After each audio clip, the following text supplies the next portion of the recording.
গদিতে থাকা অবস্থায় ওবায়দুল কাদের আওয়ামী লীগের সাধারণ সম্পাদক সাহেব বলেছিলেন তার দলের লোকদেরকে যে কোনো মূল্যে গদি টিকিয়ে রাখতে হবে।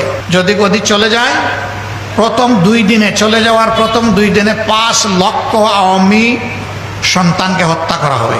এই শহীদ জুলাই যোদ্ধাদের অনেকেই একেবারেই কেটে খাওয়া সাধারণ মানুষ ছিলেন।